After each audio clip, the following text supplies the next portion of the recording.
Hola a todos de parte de Tutorías Medicina Interna, mi nombre es Sebastián Gil. Para hablarles un poco de mí, soy residente de dermatología de la Universidad del Bosque, médico general de la Universidad del Rosario y tengo formación como epidemiólogo clínico y candidato magíster en epidemiología clínica de FUCS.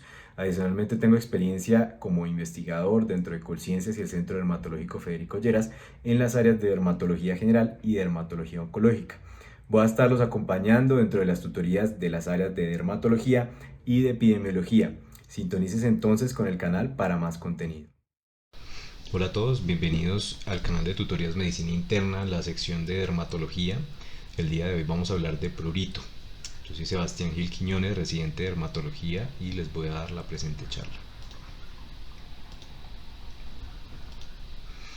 Bueno, entonces, como introducción, el prurito es una sensación objetiva que induce el deseo de rascarse. Digamos que esto es un mecanismo que está evolutivamente diseñado para eliminar un parásito o un agente lesivo que se encuentra en la piel. El origen de este puede ser cutáneo o puede ser neurológico, puede ser un prurito agudo o puede ser un prurito crónico. Sin embargo, el crónico se describe que es más similar al dolor, pues dado que este tiene un componente neurológico importante. Del mismo modo, esto se convierte en un ciclo. Vemos acá que el cerebro da la señal de prurito, sin embargo en la piel se están liberando algunos mediadores que a partir de las neuronas producen una señal que está siendo captada como prurito. Entonces por eso que esto es un ciclo. Entonces este se llama el ciclo prurito rascado. Entonces, este suele ser el síntoma predominante en muchas afecciones cutáneas, es por eso que en la dermatología es tan importante estudiarlo.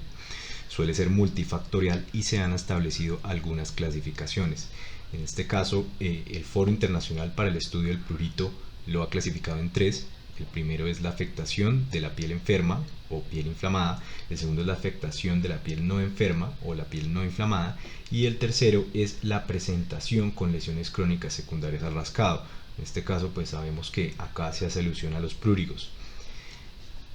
También hay otra clasificación, en este caso es una clasificación que se hace después de la evaluación inicial del paciente y este hace alusión a que es de origen dermatológico, neurológico, sistémico, psicógeno, otro o puede ser también mixto. En cuanto a la epidemiología, entonces todas las personas, el 100% de las personas ha experimentado prurito durante su vida. El prurito crónico, que es el que se define como mayor a 6 semanas, se puede presentar hasta en el 12.5% de la población y mayor a 12 meses o mayor a un año en un 16%.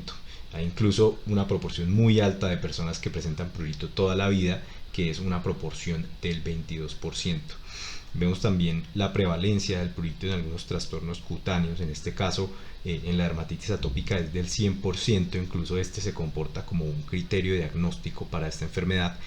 Líquen plano 95%, que hace parte de las P del líquen plano. En la psoriasis menos del 85% o el 85% más o menos. Nefropatía terminal en hemodiálisis del 20 a 30%. Usualmente estos pacientes con enfermedades renales o enfermedades hepáticas presentan prurito como una de las manifestaciones. Y también pacientes con enfermedades hematológicas. En este caso quisiera resaltar el linfoma cutáneo de linfocitos T. En este caso del 60 al 80% presenta prurito y más del 90% en el síndrome César.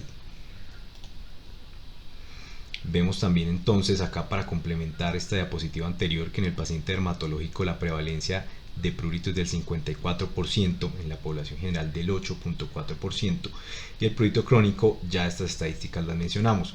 En el caso del paciente hospitalizado puede presentarse hasta en un 5% sin ninguna lesión cutánea, probablemente origen psicógeno o origen medicamentoso.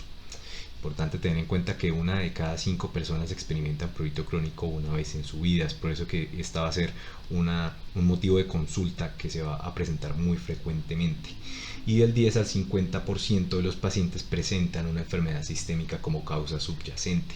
Es por eso que a estos pacientes hay que estudiarlos y hay que solicitarles estudios que permitan ampliar un poco la investigación con respecto a, por ejemplo, una enfermedad sistémica. Entonces acá presentamos la prevalencia del prurito en enfermedad sistémica y como les mencionaba, pacientes con enfermedad renal, con enfermedad hepática, con trastornos hematológicos y también trastornos endocrinos. continuamos con la fisiopatología del prurito. La fisiopatología de esta condición es algo compleja, sin embargo se puede resumir en que va a haber mediadores inflamatorios, como también estímulos químicos, físicos, eléctricos, mecánicos o térmicos, que van a generar la liberación de sustancias pruritógenas. Estas entonces van a activar terminales nerviosas que van a generar señales percibidas como prurito. Y es lo que podemos observar en este gráfico, que lo que quiere ilustrar es el ciclo prurito rascado. Entonces vemos acá que el rascado va a afectar la barrera epidérmica, donde las células que ahí se encuentran, como por ejemplo los queratinocitos, van a liberar todas estas sustancias pruritógenas que a partir de las fibras C van a transmitir este impulso nervioso que se percibe a nivel cerebral como el prurito. Entonces hay varios componentes, uno de ellos es el neurológico, donde encontramos acá los pluriceptores o las sustancias efectoras, y también un componente inmunológico, donde están principalmente los efectores del prurito. Entonces acá podemos ver un poco más ampliado el eje piel-cerebro y podemos reconocer acá dos vías de transmisión. Una de estas vías es la vía histaminérgica y otra es la vía no histaminérgica. La vía histaminérgica, como su nombre lo dice, funciona a partir de la histamina, y la vía no histaminérgica funciona con otro tipo de elementos, como por ejemplo las proteasas. Entonces las proteasas van a ser las encargadas de activar estas fibras no histaminérgicas. Entonces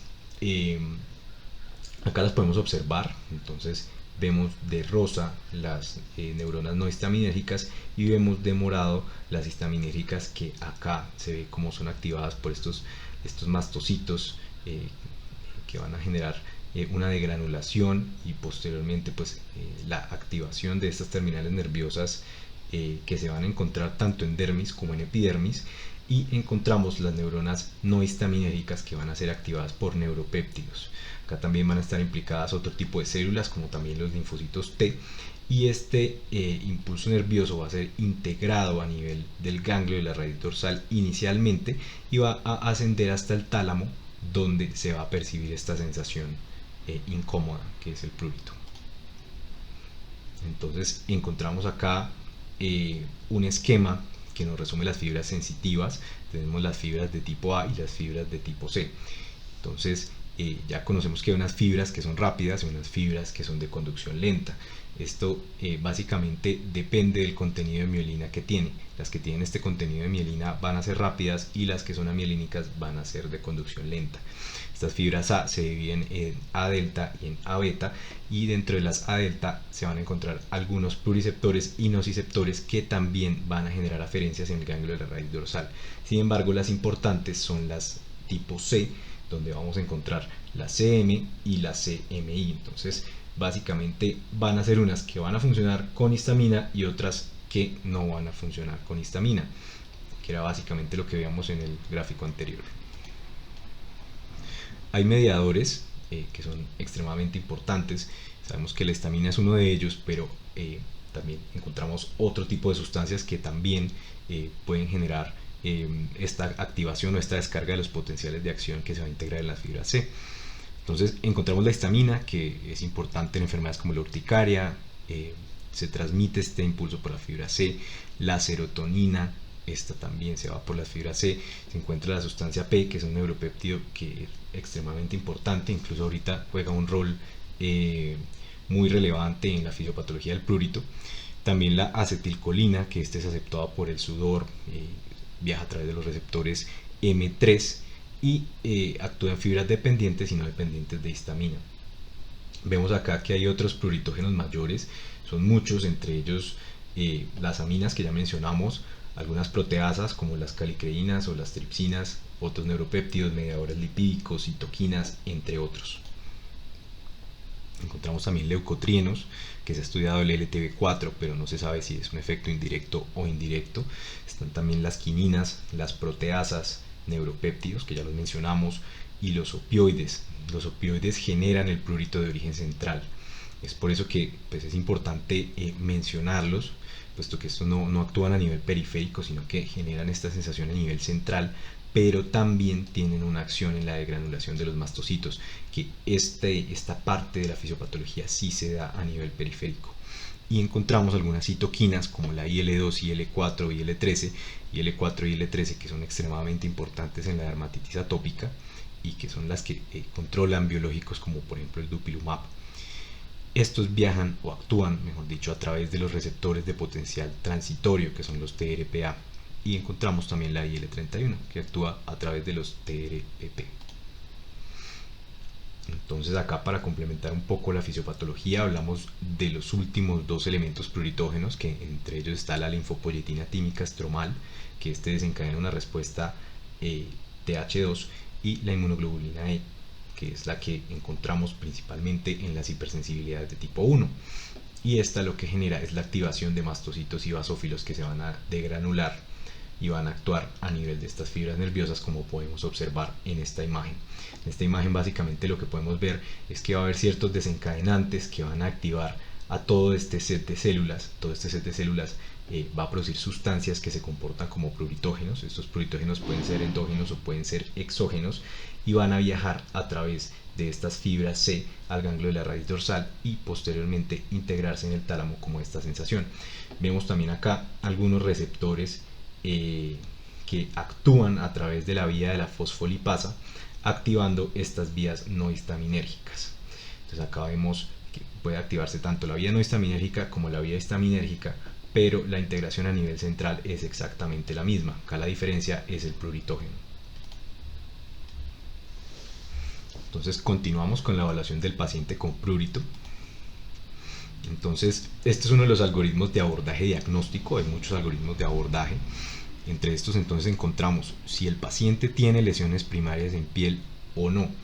Si las tiene, entonces puede ser un prurito de tipo pluriceptivo, por ejemplo una enfermedad dermatológica como una dermatitis atópica, un eczema de contacto, una dermatitis seborreica, una pediculosis o una picadura de insecto. Y si este no tiene lesiones primarias en piel, podemos considerar que es un prurito sin hemateria, es decir, el paciente simplemente presenta picazón pero no presenta ninguna lesión. Si este es localizado, usualmente uno tiene que pensar en una enfermedad neurológica. Entonces miramos si tiene signos de radiculopatía. Si lo es, entonces puede ser un prurito neuropático, como por ejemplo la notalgia parestésica, que es común en tórax posterior en alguno de los dos lados. Y si no posee radiculopatía, entonces puede ser un prurito de origen sistémico o de origen psicógeno. De origen sistémico, de las enfermedades que ya mencionamos, que vamos a hablar también más adelante, y origen psicógeno, un paciente con algún trastorno psiquiátrico. Entonces, si este prurito sin hemateria es generalizado, también podemos pensar en este abordaje en un paciente sin signos de radiculopatía. Continuamos con la anamnesis y la exploración física. Entonces es importante, así como nosotros evaluamos el dolor con el Alicia, tener en cuenta las características del prurito con todos estos elementos. Estos elementos son el comienzo, la duración, la localización, la percepción que tiene el paciente, cada cuánto lo presenta, qué lo exacerba, qué lo mejora y cuál cree el paciente que es la presunta causa.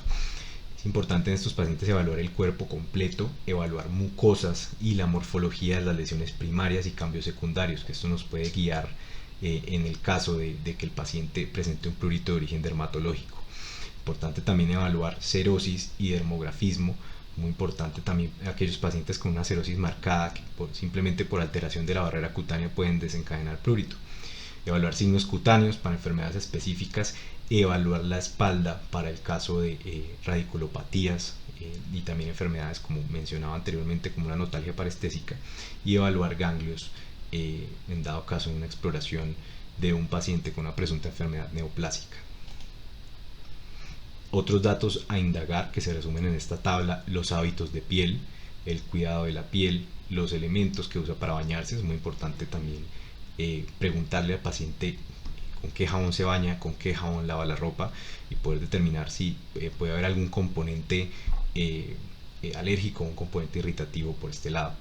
Evaluar también medicamentos, las prescripciones con o sin receta, si toma algún medicamento naturista, si toma algún medicamento recomendado por el vecino, que usualmente suele suceder.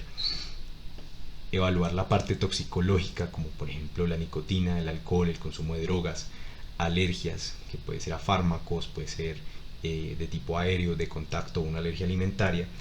Evaluar la historia de atopía, dado caso que el paciente pues tenga ya un diagnóstico de dermatitis atópica nos ayuda muchísimo como a esclarecer la causa y también evaluar si este está asociado a una marcha atópica, que ya conocemos que son cuadros un poco más severos. Enfermedades como por ejemplo enfermedad de tiroides, enfermedad hepática, enfermedad renal, cáncer, una enfermedad psiquiátrica, entre otras, y antecedentes familiares como enfermedades que pueden causar prurito, que son muchas.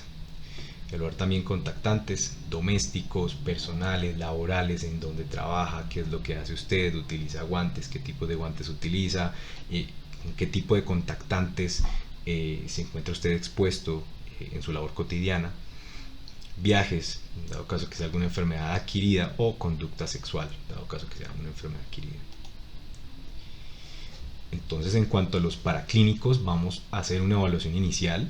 Entonces, en esta valoración inicial tenemos que evaluar como 4 pilares. Estos pilares son el pilar hematológico, oncológico o infeccioso, donde vamos a solicitar un recuento diferencial, un recuento de plaquetas, una velocidad de sedimentación, una proteína C reactiva y una lactato deshidrogenasa. Desde el punto de vista renal, pues un perfil renal, un perfil hepático, y evaluar también los paraclínicos endocrinológicos. Ya posteriormente podemos irnos un poco más a fondo con las imágenes diagnósticas o solicitar una biopsia en dado caso de que no podamos esclarecer ese diagnóstico, solicitar una inmunofluorescencia, solicitar estudios de hierro, ampliar un poco los estudios endocrinológicos, estudiar una posible infestación, una posible hepatitis, un posible VIH, estudiar de los anticuerpos asociados a enfermedades autoinmunes, un uranálisis, un parcial de orina. Ya, digamos, estos estudios no son tan frecuentes, pero pues están descritos como la electroforesis de proteínas, y ya en casos extremos, pues pruebas de parche, IgE y histamina sérica. Entonces, este es otro algoritmo de abordaje, este es el que se presenta en el libro de Fitzpatrick. Entonces, lo que vemos es básicamente lo que ya se comentó. Vamos a evaluar inicialmente si el prurito es localizado o si el prurito es generalizado. Si este es localizado, entonces puede tener manifestaciones dermatológicas o puede que no las tenga. Si no las tiene, puede ser de origen neurológico o de origen psiquiátrico, y si las tiene, puede ser una enfermedad dermatológica. En dado caso de que presente un prurito generalizado, entonces el paciente puede presentar un rash.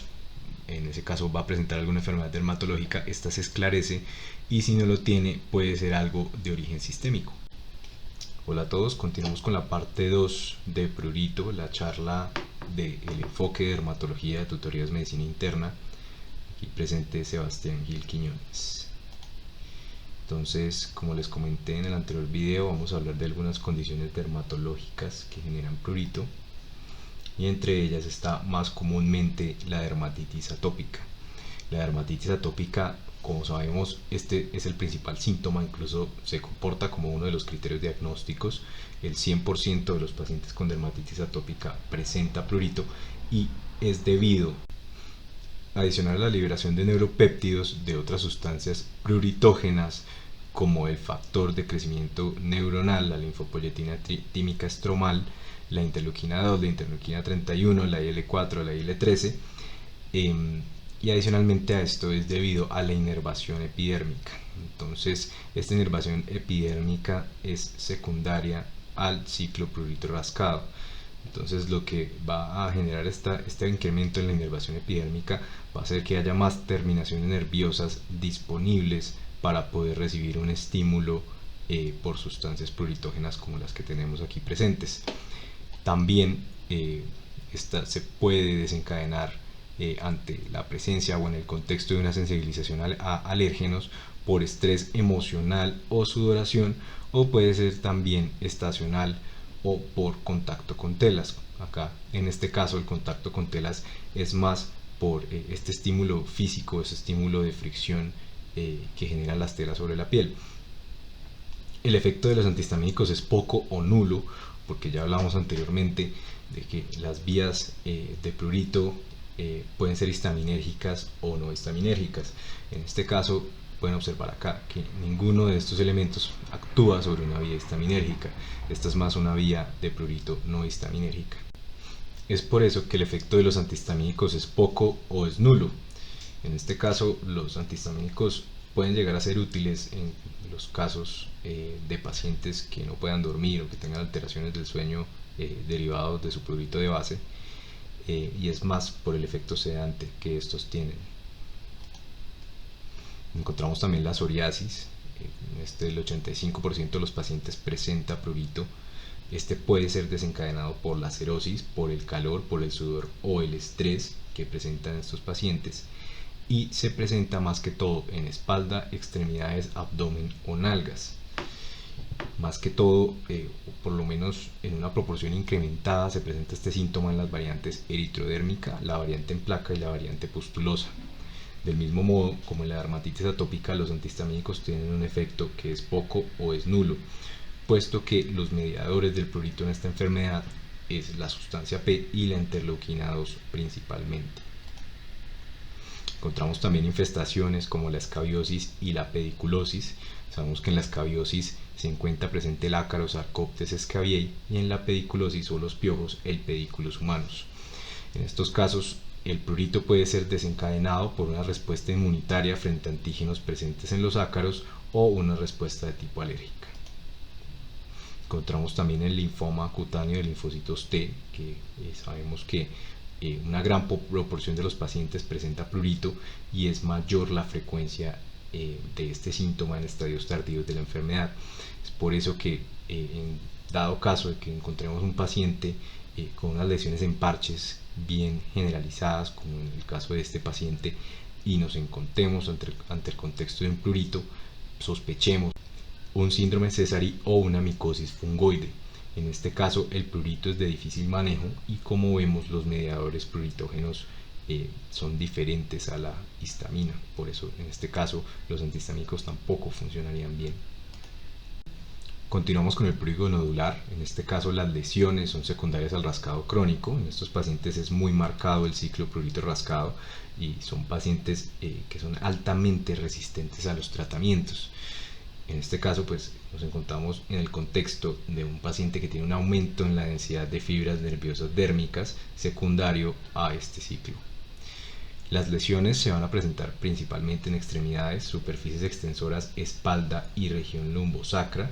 Vamos a encontrar algunas lesiones nodulares, otras lesiones maculares de aspecto residual, y en estos pacientes va a haber más receptores para sustancia P.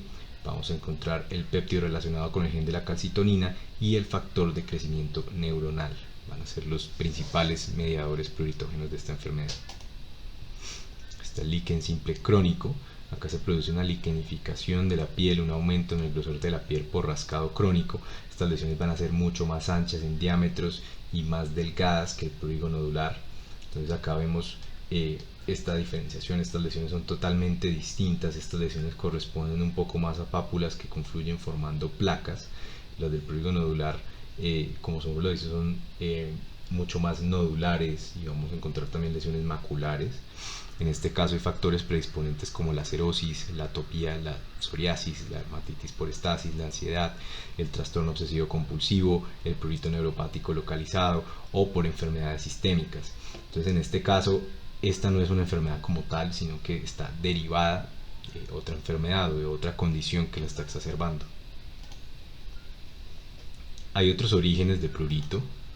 Entonces encontramos el prurito por enfermedad crónica, donde podemos encontrar estas enfermedades que se observan acá, enfermedades sistémicas como colestasis, uremia, linfomas, enfermedad de Graves, diabetes, de origen neuropático, de origen psiquiátrico, de origen mixto y de origen indeterminado. De origen indeterminado usualmente son estos pacientes con una xerodermia o resequedad de la piel marcada. Entonces empezamos hablando del prurito renal. Este es muy poco comprendido, usualmente se presenta en pacientes en un contexto de diálisis y se cree que es por compuestos que se acumulan en la sangre, ya derivado del daño renal que no permite que se realice esta filtración de elementos que son nocivos para el cuerpo. Esto es una teoría. Encontramos también el prurito colestásico. En el prurito colestásico está implicado el sistema opioide del sistema nervioso central y se cree que también es por acúmulo, en este caso por acúmulo de ácidos biliares. Prurito de origen oncológico puede ser neoplásico o paraneoplásico, puede ser secundario a la respuesta antigénica que se da en contra de la neoplasia o derivado de sustancias liberadas por la neoplasia directamente. Está el prurito hematológico, que puede ser por síndromes hipereosinofílicos, por policitemia vera o por neoplasias mieloproliferativas. Origen endocrino destacan las enfermedades tiroideas, la diabetes mellitus, y es por eso que hablamos de que es importante solicitar dentro de los paraclínicos iniciales un perfil tiroideo y una glucosa.